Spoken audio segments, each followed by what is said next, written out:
Panama is the southernmost country in Central America. It has been a crossroads of trade for centuries and an independent country since 1903, when it split from its southern neighbor, Colombia. When most people think of Panama, they think of the world-famous Panama Canal and the journeys of ships between the Pacific and Atlantic Oceans. But this year, Rotarians from Springdale, Arkansas, and District 6110 visited Panama for another kind of journey. A journey that allows children, teens, and adults without mobility to travel as far as they need to go. That may sound like a simple thing, but to a physically disabled person without a wheelchair, a trip across the living room can be an enormous challenge. With a wheelchair, people leave immobility behind and emerge into a new life full of freedom and independence. The visiting Rotarians first met two groups of people in the towns of Antón and Chitre. Everyone quickly discovered that not speaking the language was just a small barrier. The gestures of happiness and gratitude said all that needed to be said. I think once you start to try to communicate a little bit with one person, or you help that person in their chair and talk to them after it, you really feel that connection and feel how much that you've helped them, and just feel like you've given them this new whole sense of freedom and mobility that they didn't have before. These Rotarians have spent many years delivering mobility into the lives of families in desperate need of their help. So often, those without mobility are isolated, and a new wheelchair will give them access to the world. The happiness from the gift of a wheelchair is shared equally by the giver and the receiver. We started handing out the wheelchairs, the lights shone in all their eyes and their smiles, and even the Rotarians that are here, you just can't imagine the experience of picking up somebody and putting them in a wheelchair.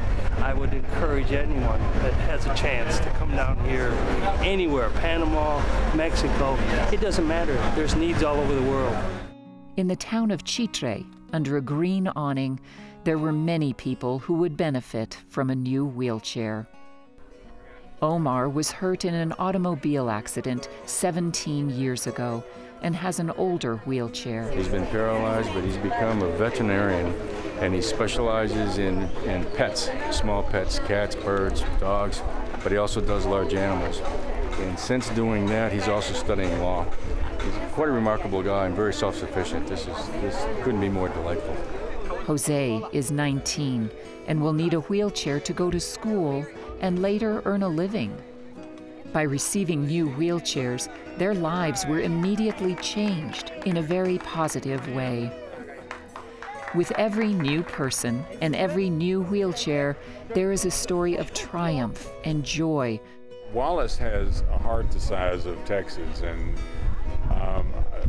I've known him for a while, and I especially wanted him involved in this. It's something that we work for all the time, and now I'm seeing it firsthand. You know, I've seen the videos, heard about it, but now I'm experiencing it firsthand, which is really great. It just speaks to what Rotary is all about, and we talk about this all the time. We go to classes to talk about it, we advertise, but this is really hands-on. This is where the rubber meets the road. As the happy people headed home to try their new wheelchairs, the next part of the trip was about to unfold. Traveling the outlying areas of Antón, the Rotarians split into teams and began the next part of the mission.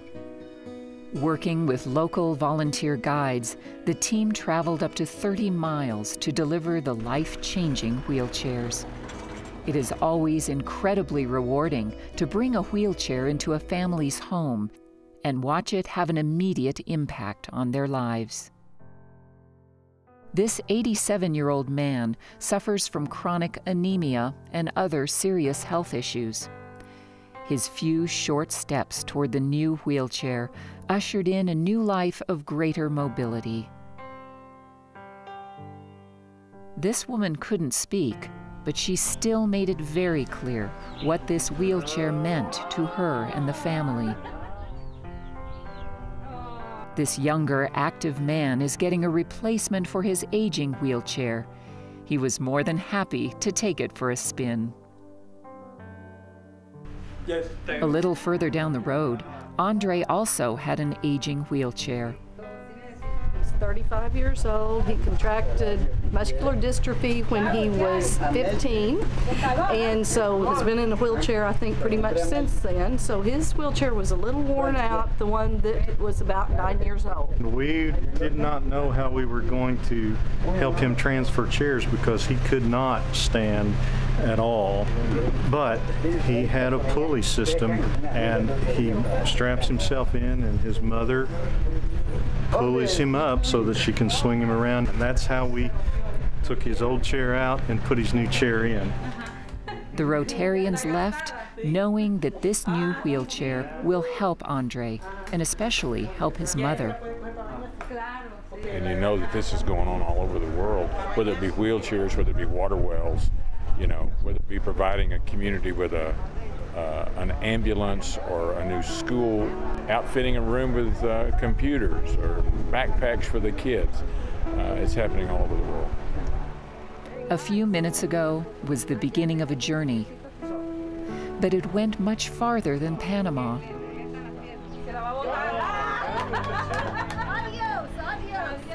Rotarians left their homes and arrived at a place where the joy of giving is more reward than they ever could have imagined.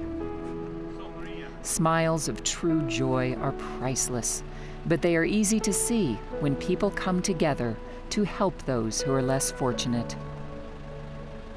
The American Wheelchair Mission thanks and honors the Rotarians of Springdale, Arkansas, and District 6110 for setting such a high standard of dedication to delivering mobility and freedom into so many thousands of lives.